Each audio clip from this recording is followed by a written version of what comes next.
Thank you, Mr. Chairman. I would suggest that we be a little careful on how we define ex parte contacts, given that every one of us comments to agencies and calls them in during their regulatory process, whether it's DOL or whether it's EPA. So we need to be a little careful, because if you're worried about ex parte contacts, that could be not just the administration. But there's also a specific. I have a question. Mr. Kovash, thank you so much for your comments, because I think that you hit the nail on the head, that this is an abrogation. This is Congress saying, these are too tough for us to deal with. We can't find common ground. So we'd rather rail at the administration, we'd rather rail at the agencies that draft these rules, which, oh, by the way, they're going to reflect the politics of whoever sits in the president's chair, who appoints the person who sits at the cabinet table. So we own this problem, in my opinion. We don't do things, and I go back to judicial review, and you said very seldom does this happen. Waters of the United States is a failure of judicial review to provide clear guidance. They've rejected the EPA definition, not just once, but twice after very, very costly litigation. So if I'm going to solve this problem, what I'm going to do is I'm going to legislate. I mean, you know, that's where we get into all of this discussion about railing against administrative agencies like we have no control. And I would say, you know, when we start out a sentence with, because of regulation, we're safer. Regulation is done at the direction of the Congress. It should be because of legislation, we're safer. And we have not done what we need to do to be clear in legislation. Therefore, it takes hours and days, and you can criticize the length of the process, but I have a certain sympathy for agencies who can't seem to get that work done when we've given them no resources to do it. And these are such tough issues, we've dodged them, whether it is an issue of regulation, whether it is waters of the United States. And so there's two issues here. Number one, dealing with, I think, Mr. Kovash, you talked about, you know, that small percentage of rules which really lead to a lot of the controversy, and really having Congress take a greater role in analyzing those. But we should be here talking about APA changes. And we've had a number of discussions in the subcommittee about what those changes should be, whether it's retrospective rulemaking, you know, taking a look. We've got some great legislation. Senator Portman has some great legislation on independent agencies. We think that we've done a pretty good job taking a look at appropriate pre-warning, whether that's advance notice of proposed rulemaking, which has been criticized by the left because somehow they think that they don't have access to the same process. And depending upon who's sitting in the White House, we get different perspectives about what the overall process should be. I personally believe we need to amend the APA. We need to have a discussion about advance notice of proposed rulemaking on major rules. We need to talk about what independent agencies should be required to do in terms of benefit-cost analysis, cost-benefit analysis, and for the life of me, I don't know, you know, we're in a big debate about how we say that. Right? I mean, you know, that's the absurdity that we're at here.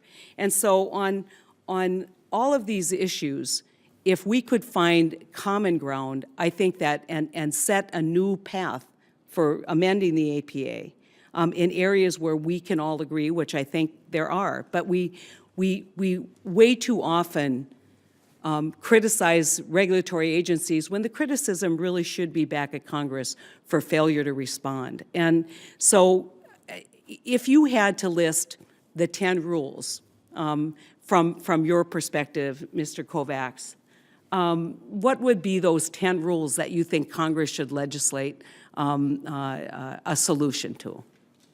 Well, you can take, here's what the difficulty of taking 10 rules, and there are. I could go through 10. Mm-hmm. You know, you go through waters of the U.S., you go through clean power, net neutrality, set-top boxes. I mean, yeah. We probably, if DOL. We all sat around DOL, we'd probably all come to an agreement on what they are.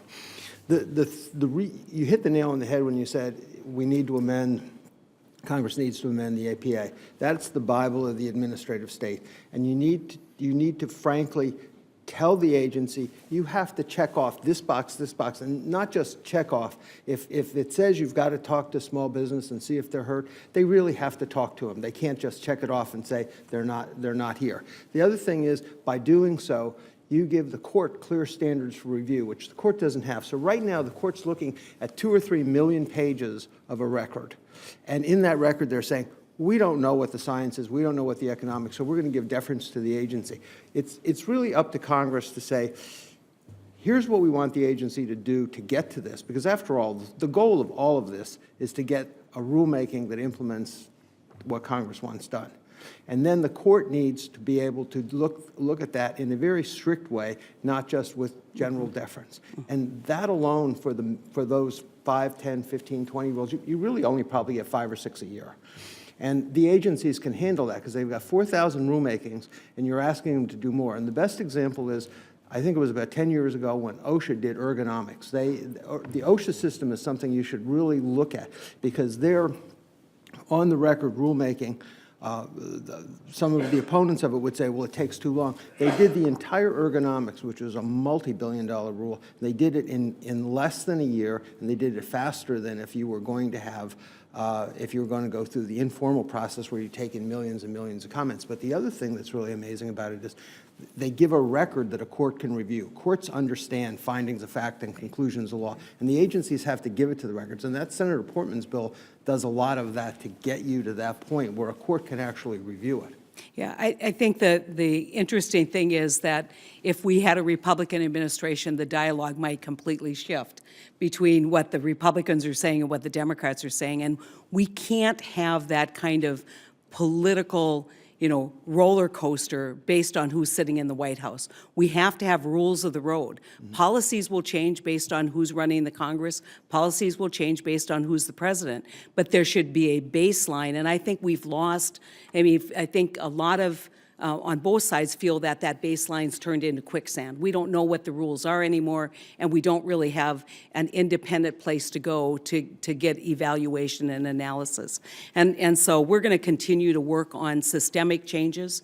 I'm going to continue to work on legislating on waters of the United States because I think ultimately, after at least 20 years of litigation in the Supreme Court, we ought to take some responsibility for the definition.